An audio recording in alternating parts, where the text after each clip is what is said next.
Surface chemistry की 4th video start करने से पहले मैं आपको बताऊंगी कि जो मैंने आपको 3rd वीडियो बताई थी जिसमें मैंने आपको फ्रेंडली एड्जॉर्प्शन के बारे में बताया था, फ्रेंडली एड्जॉर्प्शन आइसोथर्म के बारे में। वहाँ पे मुझसे एक थोड़ी सी मिस्टेक हुई थी। उस मिस्टेक को पहले हम क्या करते हैं, करेक्ट करते हैं। ठीक है, तो चलिए देखते हैं मिस्टेक कहाँ पे हुई थी। देखिए वहाँ पे जब मैं लिमिटेशंस की बात कर रही थी तो वहाँ पे मैंने आपको कहा था कि ये जो ग्राफ है फिजिक्स ऑप्शन का ग्राफ है और यहाँ पे हमें ऐसे करके ग्राफ आता है। ठीक है, बट यहाँ पे जो मिस्टेक था वो था मोनोलेयर और मल्टीलेयर का। ठीक है, फिजिक्स ऑप्शन में जो होता है मोनोलेयर नहीं बल्कि इसमें क्या होता है, मल्टीलेयर फॉर्मेशन होती है। क्या होती है? मल्टीलेयर। और जो केमिस ऑप्शन होता है, केमिस ऑप्शन में ग्राफ आपका ऐसा बनता है एंड उससे आप कह सकते हैं कि ये आपके पास यहाँ पे मोनोलेयर फॉर्मेशन होती है।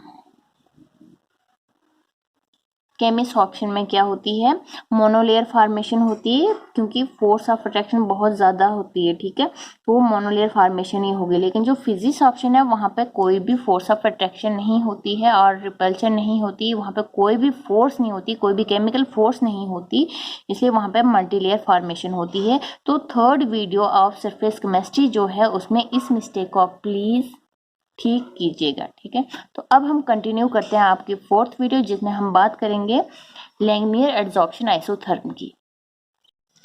तो ये है आपका लैंगमियर एड्जॉर्प्शन आइसोथर्म और यहाँ पे हम बात कर रहे हैं एड्जॉर्प्शन आइसोथर्म की। दैट मीन्स यहाँ पे हम क्या करेंगे, टेम्परेचर को कांस्टेंट करेंगे और देखेंगे एड्जॉर्प्शन के दौरान सरफेस पे जो कवरिंग होता है, कवरिंग फ्रैक्शन होता है, कितना कवर होगा और कितना अनकवर रहेगा जब प्रेशर हम जो देखेंगे वेरी करेंगे उस टाइम पर। जो लैंगमियर एड्जॉर्प्शन आइसोथर्म है ये आपको कंसेप्ट देता है मोनोलेयर का। मोनोलेयर फॉर्मेशन का अगर ये कंसेप्ट है तो that means it is Cummins option. ठीक है, मतलब यहाँ पे कोई भी केमिकल फोर्स नहीं देखी जाएगी, सिर्फ फिजिक्स ऑप्शन के बारे में यहाँ पे बात होगी। ठीक है, इसमें जो दूसरा आप पॉइंट लिख सकते हैं वो इस तरह से है। इसमें दूसरा पॉइंट कहता है कि जो एड्जॉर्बेंट की सरफेस होती है वहाँ पे जो एड्जॉर्प्शन साइड्स होती हैं या फिर एड्जॉर्प्शन एक्टिव साइड्स होती हैं वो क्या होती हैं, वो फिक्स्ड होती हैं। ठीक है, जहाँ पे एड्जॉर्प्शन होगी वो जो साइड्स होंगी वो क्या होती हैं, फिक्स्ड होती हैं। तो ये है दूसरा पॉइंट आपका, कहता है कि एड्जॉर्प्शन एक्टिव साइड्स जो होती हैं वो फिक्स्ड होती हैं इन नंबर। ये नो नहीं है, नंबर है। तो इसका जो 3rd पॉइंट है वो कहता है कि आपका जो एड्जॉर्प्शन साइड होता है वो इक्विवेलेंट होता है। इक्विवेलेंट का मतलब आप कह सकते हैं कि जो एड्जॉर्प्शन साइड्स हैं वो इक्वली प्रोबेबल होते हैं फॉर देयर कवरेज। मींस ये कैसे बताया इन्होंने कि जैसे ही एड्जॉर्प्शन हो रही होती है तो वहाँ पे क्या होता है, जो हीट ऑफ एड्जॉर्प्शन रिलीज होती है वो हर एड्जॉर्प्शन के लिए इक्वल होगी। ठीक है, जब भी एड्जॉर्प्शन हो रही होती है वहाँ पे जब लॉस होता है हीट का तो हर स्टेप पे इक्वल हीट जो होगी वो रिलीज होगी। तो उससे हम कह सकते हैं कि ये क्या है, इक्वली प्रोबेबल है कवरेज के लिए।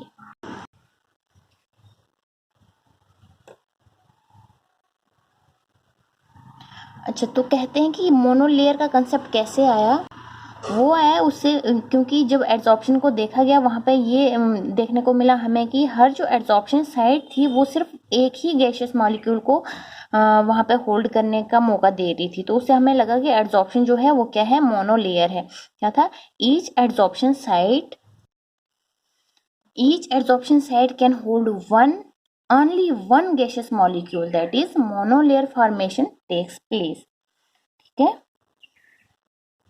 और इसका जो सबसे इम्पॉर्टेंट पॉइंट है वो कहता है कि यहाँ पे एड्जॉर्प्शन के दौरान यहाँ पे क्या होता है, यहाँ पे डायनेमिक इक्विलिब्रियम की क्रिएशन होती है। ठीक है, जब गैसियस मॉलिक्यूल जो होते हैं सॉलिड की सरफेस पे आते हैं एड्जॉर्प्शन होती है और वहाँ पे एक क्या कहते हैं, मतलब क्या कह सकते हैं, एडक्ट कह सकते हैं। ठीक है, जब बनता है तो वो इक्विलिब्रियम में आ जाता है। तो ये हैं कुछ पॉइंट्स आपके लैंगमियर एड्जॉर्प्शन आइसोथर्म से रिलेटेड। तो आपका जो मेन इम्पोर्टेंट जो है आपका लैंगमियर एड्जॉर्प्शन आइसोथर्म का पॉइंट वो ये लास्ट वाला है, जिसमें इन्होंने बताया कि मान लीजिए ये आपके पास गैस आती है, गैसेस मॉलिक्यूल्स आते हैं और ये सॉलिड की सरफेस पे एड्जॉर्ब होते हैं, ठीक है। तो वहाँ पे क्या होता है, fixed number of adsorption sites होती हैं, ठीक है। ऊपर से क्या होता है, वहाँ पे मोनोलेयर फॉर्मेशन होती है। तो इन्होंने कहा है कि यहाँ पे क्या होता है, इक्विलिब्रियम होता है। इक्विलिब्रियम होगा तो दैट मीन्स डबल एरो यहाँ पे होंगे। अगर यहाँ पे एड्जॉर्प्शन हो रही है तो इसको हम शो करेंगे के ए से, ठीक है, एड्जॉर्प्शन कांस्टेंट। और साथ में यहाँ पे क्या होगी, डिसऑर्प्शन भी हो रही होगी, ठीक है। तो ऐसे होगा। तो ये क्या है, ये आपके पास अनएड्जॉर्ब गैसियस मॉलिक्यूल्स हैं। और यहाँ पे ये जो है, यहाँ पे क्या है, ये यहाँ पे क्या है, ये एड्जॉर्ब्ड गैसियस मॉलिक्यूल्स हैं ऑन द सरफेस। ये है आपके यहाँ पे क्या है, सॉलिड सरफेस है। ये यहाँ पे क्या है, सॉलिड सरफेस है। तो ये आपके गैसियस मॉलिक्यूल्स जब यहाँ पे आएंगे, मान लीजिए ये आ रहे हैं, यहाँ पे क्या हो रही है, एड्जॉर्प्शन हो रही है at constant temperature, that is adsorption isotherm का प्रोसेस हो रहा है, ठीक है।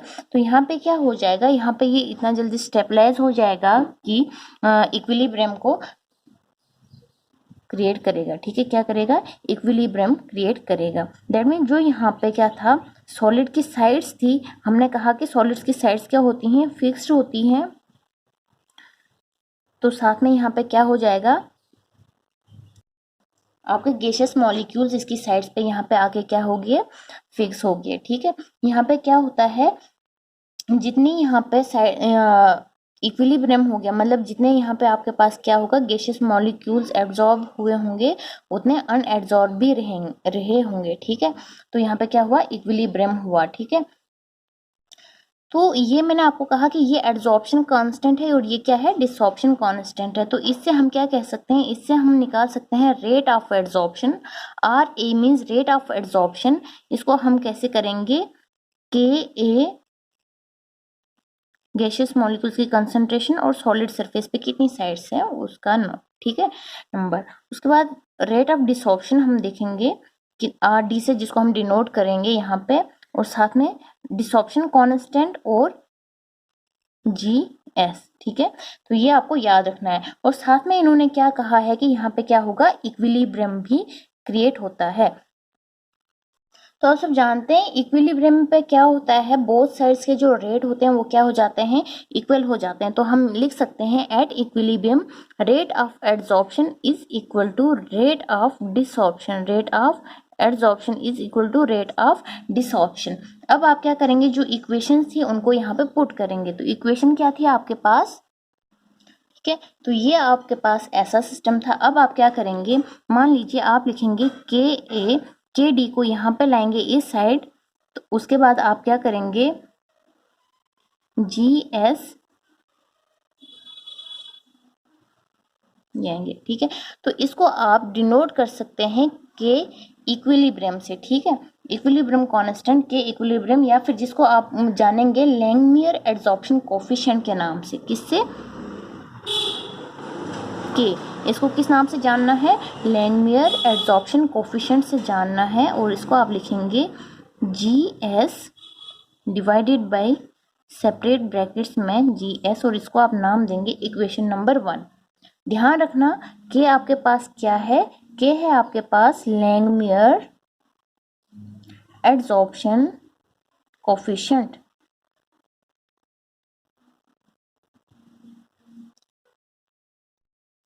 मान लीजिए आपके पास फ्रैक्शनल कवरेज है, let theta is equal to fractional coverage.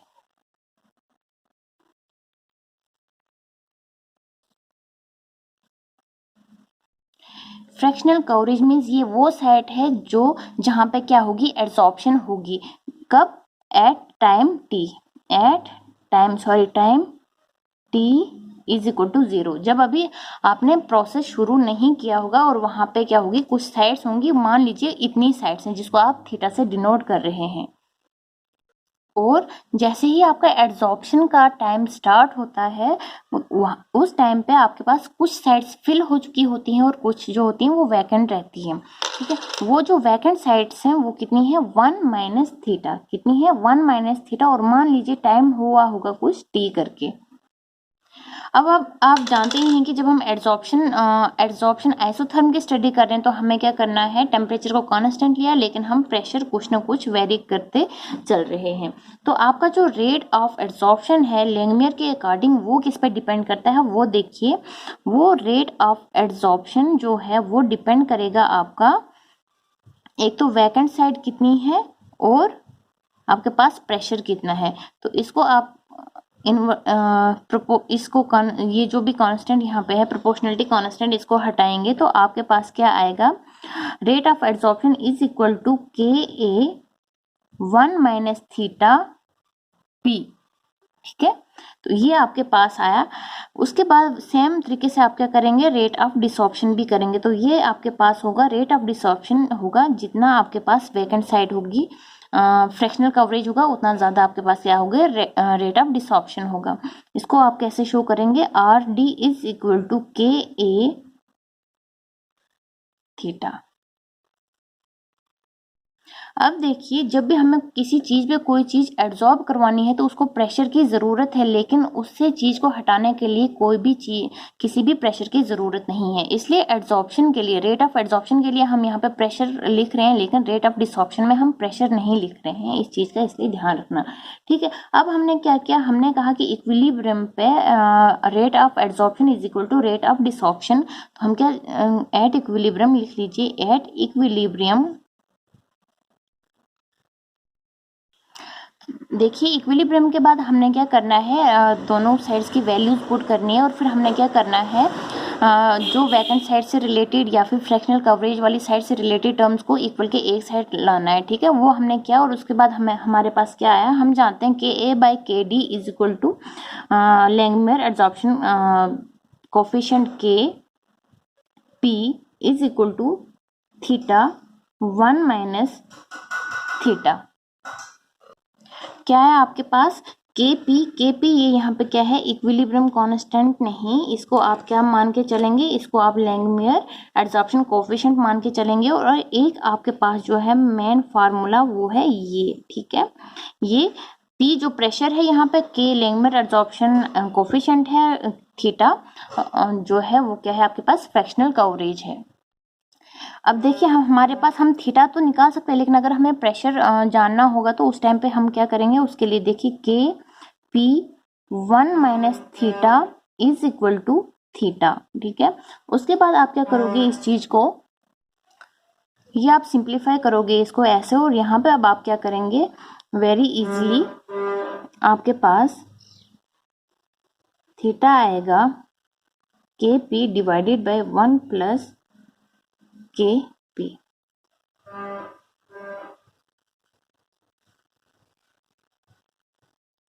तो ये आपके पास मेन जो फार्मूलाज हैं वो एक है K P is equal to theta by 1 minus theta, दूसरा है theta is equal to K P by 1 plus K P.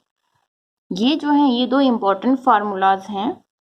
अब देखिए, यहाँ तक आपके पास ये जो है किसकी थी, लैंगमियर एड्सॉर्प्शन आइसोथर्म थी। अब हम इसको क्या करेंगे, आगे डिसोशिएटिव और नॉन डिसोशिएटिव के बेसिस पे करेंगे।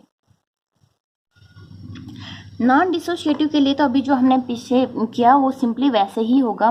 फॉर एग्जांपल, जब हम थीटा को लेके करते हैं तो 1 के पी 1 प्लस के पी आएगा। ठीक है, और डिसोशिएटिव के लिए जब हम थीटा वाला करेंगे वो आएगा K P divided by 1 plus K P 1 by N 1 by N. ये किसके लिए है, ये है डिसोशिएटिव के लिए। बट जब हम केपी को लेके अब करेंगे, for example this one example क्या है, देखिए KP is equal to theta 1 minus theta, यहाँ पे एन, सॉरी ये डिसोशिएटिव का डाला मैंने, यहाँ पे आप सिंपली ऐसे लिखेंगे। और जब हम बात डिसोशिएटिव की करेंगे तो तब आपके पास आएगा theta raised power n divided by 1 minus theta raised power n। तो ये था आपके पास नॉन डिसोशिएटिव और डिसोशिएटिव को लेके आपका लैंगमियर एडजॉर्प्शन आइसोथर्म। ठीक है, बाकी जब भी हमें आगे ग्राफ्स वगैरह की स्टडी करनी होती है तब हम कौन सा वाला पार्ट चूज करते हैं, हमेशा सिंपल वाला पार्ट चूज करते हैं। तो यहाँ पे जो नॉन डिसोशिएटिव है वो सिंपल पार्ट है। ठीक है, तो चलिए अब हम क्या करते हैं कि देखते हैं at high pressure and at low pressure क्या होता है आपके पास। तो देखिए, बात है एट हाई प्रेशर। जब बात हाई प्रेशर की होगी तो हम क्या लेके चलेंगे, देखिए theta is equal to K P 1 plus K P. Pressure जब हाई है तो उस टाइम पे हम देखिए, जब हम रिलेट करते हैं हाई और लो प्रेशर को लेकर और डिनोमिनेटर को हम चेक करते हैं। ठीक है, डिनोमिनेटर में अगर हम कोई भी टर्म ऐड कर रहे हैं तो उसको हाई प्रेशर वाली टर्म के सामने उसको क्या करते हैं, नेग्लेक्ट करते हैं। यहाँ पे प्रेशर क्या है, H P means high pressure है, दैट मीन्स आपका जो के पी होगा वो बहुत ज़्यादा होगा 1 के कंपेरिजन में। दैट मीन्स अब आप क्या है 1 को नेग्लेक्ट कर सकते हैं। Therefore theta is equal to K P divided by K P. ठीक है, ये के पी और के पी क्या करेगा, एक दूसरे को कैंसिल करेगा। तो आप लिख सकते हैं थीटा इज इक्वल टू, क्या लिखेंगे आप, थीटा इज इक्वल टू 1। तो जब आपको देखना होगा कि आपका जो ऑर्डर है विद रेस्पेक्ट टू प्रेशर आप चेक करेंगे तो क्या आएगा, पी 0 आएगा। क्या आएगा आपका, जो जब भी आप चेक करेंगे तो क्या आएगा, ऑर्डर 0 आएगा। तो आप कहेंगे कि एट हाई प्रेशर ऑर्डर क्या है, ऑर्डर इज इक्वल टू 0। अब हम लो प्रेशर पे जब बात करेंगे तो क्या करेंगे, एट लो प्रेशर, पहले ये लिख लें, एट लो प्रेशर आप क्या करेंगे, केपी बहुत कम होगा। केपी मीन्स प्रेशर बहुत कम होगा, इतना कम होगा कि हम उसको क्या कर सकते हैं, नेग्लेक्ट कर सकते हैं। जब हम नेग्लेक्ट करेंगे तो आपके पास क्या आएगा, फ्रैक्शनल कवरेज आपके पास आ जाएगी केपी। अब डिवाइडेड बाय 1 लिखो ना लिखो उसका कोई मैटर नहीं, तो आप लिख सकते हैं theta is equal to K P. और आप कह सकते हैं कि theta is equal to K P raised power 1। P raised power 1 का मतलब है आपके पास ऑर्डर, यहाँ पे क्या आया, ऑर्डर आपके पास आया फर्स्ट ऑर्डर। तो आपको फ्रेंड लिखनी, सॉरी, लैंगमियर एडजॉर्प्शन आइसोथर्म में आपको पूछ सकते हैं कि at high pressure order is, और ऑप्शन होंगे 0 1 2। ठीक है, तो आपको बताना है हाई प्रेशर पे ऑर्डर क्या होता है, 0 होता है, एंड लो प्रेशर पे आपका ऑर्डर क्या होता है, फर्स्ट ऑर्डर होता है। कैसे होता है वो मैंने आपको समझा दिया है यहाँ पे। तो याद रखिए आपका जो थीटा है वो किसके बराबर है, K P divided by 1 plus K P. और इसी थीटा को एक और भी आपको इसके लिए इक्वेशन आती है V A D by V M, where V A D क्या है, जो एड्जॉर्प्शन कवरेज है उसका वॉल्यूम, और बाकी जो कंप्लीट मोनोलेयर है क्या है, कंप्लीट, यहाँ पे लिख देना कंप्लीट मोनोलेयर का वॉल्यूम। ठीक है, ये जब एड्जॉर्प्शन हुई होती है उस टाइम पे कितना एड्जॉर्प्शन हुआ है उतनी जगह का वॉल्यूम लेंगे आप, और बाकी जो होगा जब आप पूरा कंप्लीट मोनोलेयर की फॉर्मेशन होगी उसका वॉल्यूम लेंगे, और जब उनको V A D by V M करके देंगे तो वहाँ पे आपके पास क्या आएगा, थीटा के बराबर आएगा। अब ये क्यों मैंने यहाँ पे लिखा, क्योंकि आगे जब हम लैंगमियर के बेसिस पे हम ग्राफ करेंगे तो वहाँ पे आपको ये वाला फार्मूला भी लगेगा। ठीक है, तो चलिए अब हम ग्राफ्स की ओर रुखसत करते हैं। तो आपका पहला ग्राफ जो है वो हम बात करेंगे 1 by V A D versus 1 by P. हम जानते हैं, हमने क्या कहा कि theta is equal to K P divided by 1 plus K P. ठीक है, साथ में मैंने आपको ये भी कहा कि theta is equal to V A D by V M. क्या कहा, V A D by V M. तो हम क्या करेंगे, हम यहाँ पे लिखेंगे थीटा की जगह पे V A D by V M is equal to K P 1 plus K P. अब हम क्या करेंगे, अब हम V A D divided by ये के पी जो है इसको वी ए डी के नीचे लाएंगे के पी, और इस वी एम को हम के पी की जगह लेंगे V M 1 plus K P. ठीक है, ये आपके पास आया यहाँ पे। अब हम क्या करेंगे, देखिए क्या है आपके पास, V A D by K P is equal to V M one plus K P. अब हम क्या करेंगे, इसको इन्वर्स कर देंगे, क्योंकि हमको क्या करना है, one by V A D की कंडीशन यहाँ पे क्रिएट करनी है। तो अब हम क्या करेंगे, हम लिखेंगे इसको उलट करके, K P divided by V A D is equal to one plus K P divided by V M. अगर हम क्या करेंगे, अगर हम बोथ साइड डिवाइड करेंगे किससे, के पी से, तो हमें क्या मिलेगा, divide both side by K P. देखिए क्या मिलेगा हमको, K P divided by V A D, K P condition के अकॉर्डिंग हमने के पी यहाँ पे लिखा, one plus K P divided by V M साथ में के पी। ठीक है, अब क्या होगा, ये जो के पी आपका है, ये जो के पी है, ये इस के पी को कैंसिल कर देगा।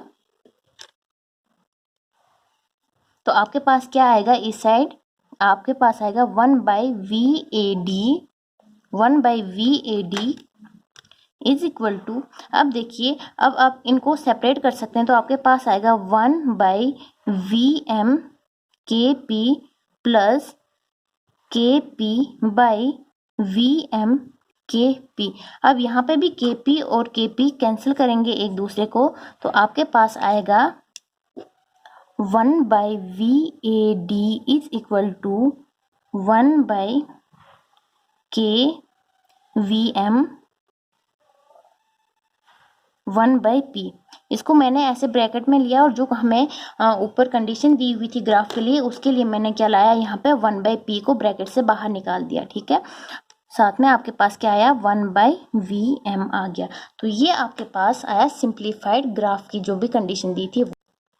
तो ये हम यहाँ पे ग्राफ बना रहे हैं, ये मैंने y एक्सिस पे one by V A D डाल दिया और x एक्सिस पे वन बाई पी डाल दिया। ठीक है, इसके साथ में जो टर्म होती है वो स्लोप होती है, और साथ में हमारे पास एक और टर्म है प्लस या माइनस के साथ में, तो वो आपके पास क्या है, वो इंटरसेप्ट होता है। अगर प्लस है तो हमारे पास जो स्लोप है वो अपर वाली साइड जाएगा, अगर माइनस में होता तो हमें लोअर वाली साइड इंटरसेप्ट रखना पड़ता और स्लोप नीचे की ओर आता है। ठीक है, तो इसका मतलब आपका जो स्लोप है वो कहीं यहाँ आएगा, जीरो से होते हुए नहीं जा पाएगा। तो ये आपका ग्राफ बन जाएगा यहाँ पे। तो आप लिखेंगे, स्लोप की जगह लिखेंगे आप क्या है, one by K V M, और इंटरसेप्ट की जगह पे आप क्या लिखेंगे, वन बाई वी एम। तो ये था आपका क्या, ग्राफ। अब हम सेकंड ग्राफ की ओर क्या करते हैं, मूव करते हैं। तो ये है आपका सेकंड ग्राफ की कंडीशंस। आपको क्या करना है, आपको y एक्सिस पे p by V A D डालना है, और x एक्सिस पे आपको क्या करना है, p डालना है। तो इसके लिए आप क्या करोगे, जो हमने यहाँ पे कंडीशन डाली हुई थी, ये वाली कंडीशन सेम आप डालेंगे। वी ए डी यहाँ से डालते हैं हम, V A D by V M equal to K P one plus K P. ठीक है, अब हम क्या करेंगे, इसको इनवर्स करेंगे। क्या करेंगे, हम इसको इनवर्स करेंगे। V M divided by V A D equal to one plus K P divided by K P. ठीक है, अब उसके बाद हम क्या करेंगे, देखिए ये V M by V A D तो ऐसे ही रहेगा। आप क्या करेंगे, one by K P plus K P जो होगा यहाँ पे आएगा K P divided by K P, that means आपके पास वन आएगा। तो आपके पास क्या आया, V M divided by V A D is equal to one by K P plus one. ठीक है, तो ये आपके पास आया। अब आप क्या करेंगे, अब आप इसको वी एम को इस साइड लाएंगे, तो आपके पास आएगा one by V A D, one by के, ये वी एम नीचे आएगा, वी एम, और ये वन बाई पी प्लस ये वन तो है ऐसे ही, इसके साथ नीचे क्या आएगा, वन बाई वी एम।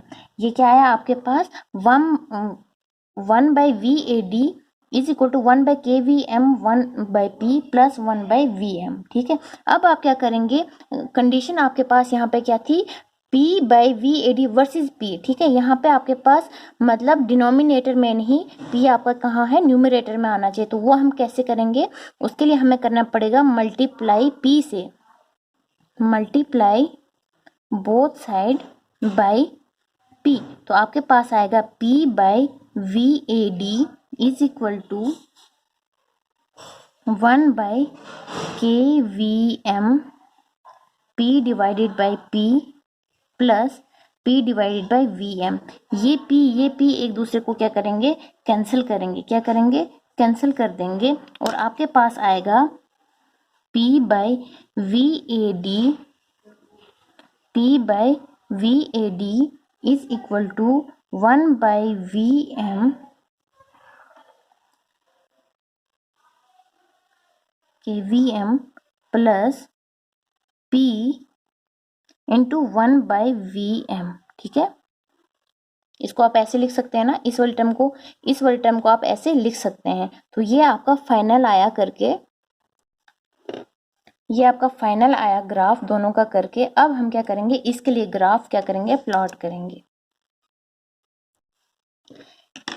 तो ये मैंने डाल दिया y एक्सिस पर P बाई VAD। ये P बाई VAD जो है, ये P बाई VAD मैंने y एक्सिस पर डाला, और ये P कहाँ पर डाला, x एक्सिस पे डाला। x एक्सिस पे डालने वाले के साथ में जो टर्म लगी हुई होती है प्रोडक्ट में, वो स्लोप होता है। दैट मीन्स हमारे पास यहाँ पर स्लोप क्या है, 1 by VM volume of complete monolayer, ठीक है। बाकी आपके पास इंटरसेप्ट कितना आया यहाँ पे, 1 बाई KVM, ठीक है। तो ये था आपके पास कंप्लीट लैंगमुयर एडसॉर्प्शन आइसोथर्म का कंसेप्ट। एक और चीज जो आपको यहाँ पे ध्यान में रखने लायक है वो है आपको कि यूनिट्स अब मैं आपको यहाँ पे लिख के दूंगी। जो K है यहाँ पे लैंगमुयर एडसॉर्प्शन कोफिशिएंट, उसका जो यूनिट होगा वो आप लिखेंगे पर पास्कल में, ठीक है। पर पास्कल मीन्स 1 बाई पास्कल में। प्रेशर को लिखेंगे आप पास्कल में, वॉल्यूम को लेंगे आप,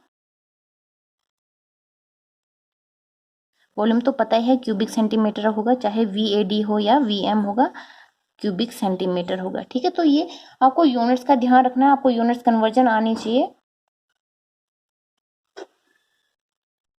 प्रेशर के यूनिट्स हैं जैसे बार है, टॉर है, इनकी वैल्यूज आप खुद याद करेंगे।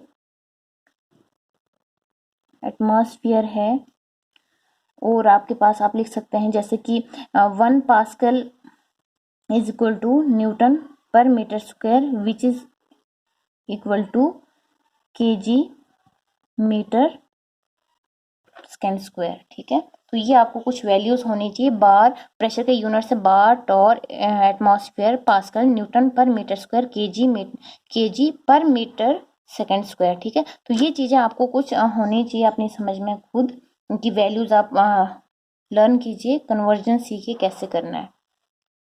आज के लिए इतना ही, थैंक यू।